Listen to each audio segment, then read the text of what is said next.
First, as Fox News cameras captured dozens of people as they tried to cross our border illegally into Texas, one smuggler tells us the border is open for business. La frontera está abierto o cerrado? Smugglers, migrants, and many Republican lawmakers say the border is open, but Homeland Security Secretary Alejandro Mayorkas says the border is closed and secure. And in a new interview with the Dallas Morning News, Secretary Mayorkas says, quote, the political cry that the border is open is music to the smugglers' ears because they take that political rhetoric and they market it. But it seems voters trust Republicans more than Democrats to handle the border. A new Fox News poll out this morning shows the GOP has a 21-point lead over Dems on the issue. And many Republicans in Congress are demanding that Mayorkas resign after emails revealed the Homeland Security Secretary knew there was no evidence border agents whipped Haitian migrants, and then hours later said the opposite at a news conference. And I want to get into the details here because there's this letter that was obtained by the Heritage Foundation, and it was from the Department of Homeland Security Assistant Secretary for Public Affairs to Secretary Mayorkas. And it reads, quote, the photographer behind these images depicting Border Patrol agents on horseback told KTSM things are not exactly what they seem. Photographer Paul Raji said he and his colleagues never saw agents whipping anyone. So Mayorkas sees this email, and then after that email says this. Our entire nation saw horrifying images that do not reflect who we are. We know that those images painfully conjured up the worst elements of our nation's ongoing battle against systemic racism. Tyrus, I'm going to go to you first on this one. Okay, I asked for this story for a lot of reasons. First of all, Mayorkas is not an honorable man, and he should be fired, and he represents the worst. And whenever you see anyone who represents any kind of law enforcement or security, the progressive movement at the time of this was simple. It was to defraud and bring down law enforcement. And they got what they thought was a jewel, a gem, that they could show a picture depicting law enforcement whipping people, black people. So it would send ripples across the country.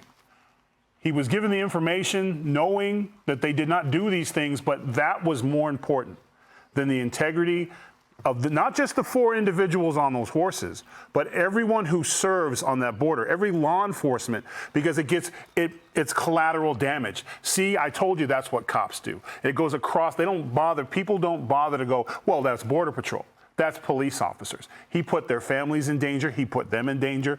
You know what? When someone is accused of something that they didn't do, and they have the president of the United States and the man who's supposed to be looking out for them, basically saying that they're part of this horrible systemic racism, and they knew damn well that it was not happening. It was nothing like that. This man should have been fired, but I get it. He's not going to get fired because our own president backed him up. But my thing is, when we get the House, when we get the Senate, this should be the first order of business. And to those, if there is a lawyer out there anyway, now listen, I didn't go to law school, but this sounds like defamation to the highest level to me. Someone needs to come out and I hate to say, have to sue this government for the way they treated those men and women that serve on this border. I mean, the only place we can get truth from is the criminals. If you want to know what's going on the border, ask the smuggler. Right. He, quote, it's wide open. That's the only honest thing you're going to get. And that's a shame. And shame on Mayorkas. Shame on you for what you did to those individuals and the people who are trying to keep our country safe. And Charlie, you have said you think he needs to resign. Yeah, absolutely. And I think it even goes beyond that because it's not, the Border Patrol agents aren't just cops. They're also sort of quasi-military. They're protecting our borders. This is it's an attack on cops and the military. But it goes to show the degree to which these people will politicize anything if they think that they can take it to their advantage, whether it's border security, whether it's the children and families that are making this trek to the border, or whether it's race relations. relations in this country, they will politicize absolutely anything and divide people. And I think it's so amazing that clip you played just a minute ago about with Mayorkas talking about he's worried about the optics and how if when people say that the border is open, it encourages more people to come, which happens to be true. But instead of worrying about the optics, why don't you worry about the border? Fix the border, and then the optics will fix themselves. But they don't want to. They want the political issue. But, and Nicole, there's more to this, because before that letter, before Mayorkas made that statement, he came forward and defended the agents and then turned around later and said this. Well, and that's exactly right. And that's what happened. So we need to lay out this timeline just more to really drive that home so people understand why this is so outlandish. So, yes, initially Mayorkas came out and he defended the agents, as he should, as the person who represents our border security. But then he gets the email saying that, by the way, in these photographs, there was no whipping scene whatsoever. But then President Biden came forth and publicly said that these people will pay. Mayorkas was standing there and he was silent. He said nothing. And then a few hours later, he said this, what we just saw. It horrified us all. So what happened there? You had President Biden come forth and say something, and because of that, that is how you know that politics completely invaded this entire situation. And what did they do? They withheld information from the American people, and they did that to push forth their systemic racism that they had been pushing down all of Americans' throats, but also to support their immigration or lack of immigration efforts. I mean, what have we seen at this point? Now we have seen millions of illegal migrants coming across the border. They have done nothing about it. And now that it's on the top of the ballot at the midterms, they're scrambling, trying to figure out something that they can do. Right. No, he completely played politics here with this, and we know the border isn't secure because we have our people down there every single day reporting on this. But speaking of politics, now we have Democrats who have all of a sudden decided to get in on the game and start talking about border security, right? So because in their backyard. Yeah, no, to take a listen to what New York's governor, Democrat Kathy Hochul, had to say. We really are looking for a federal response to this, to take ownership of a crisis, and we'll be there to help, but this belongs in the federal government.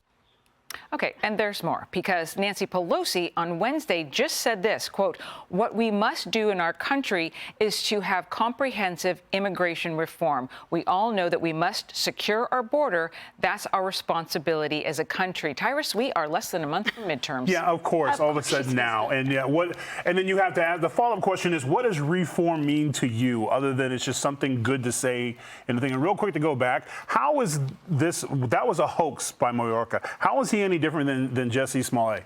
Right. Like, what's the difference, other than the fact that he's sitting behind a podium? There's no difference. One affects 3 people, and the other affects millions. Yeah, but and to this thing, yeah, of course they know what's going on. All of a sudden now it's like, really, now you're going to do. So how long is reform going to take? Let me guess. You have to keep the House and Senate to get it done. I'm just going to go out here on a limb and guess that you got to keep the House, and then day one of keeping the House, reform begins. Yeah, but they've already had that. And what have they done with it? They've actually done nothing. And now they're having to scramble because they're seeing record number of migrants across right now. And what did Biden just do this week? He has essentially brought back the Remain in Mexico program that was a Trump thing, but it is a softer version of it and is going to be much less effective than the one Trump implemented. And they're marketing it in a much different way, for sure. Of course they are. And Charlie, what do you think of this? We have migrants coming across. You have smugglers saying, yeah, it's open. Oh, yeah. No, the only people who are having a great economy right now are smugglers and drug dealers and warlords that are bringing people across, making mountains of money, bringing people illegally across the border. But one of the biggest lies that they, listening to people like Kathy Hochul and Nancy Pelosi talk about how, we just want to come to the table and fix this and do so. I covered Congress for 15 years. I covered immigration for most of that time, and I can tell you, one thing you can't hit Republicans for, you can't hit Republicans for not trying to fix this.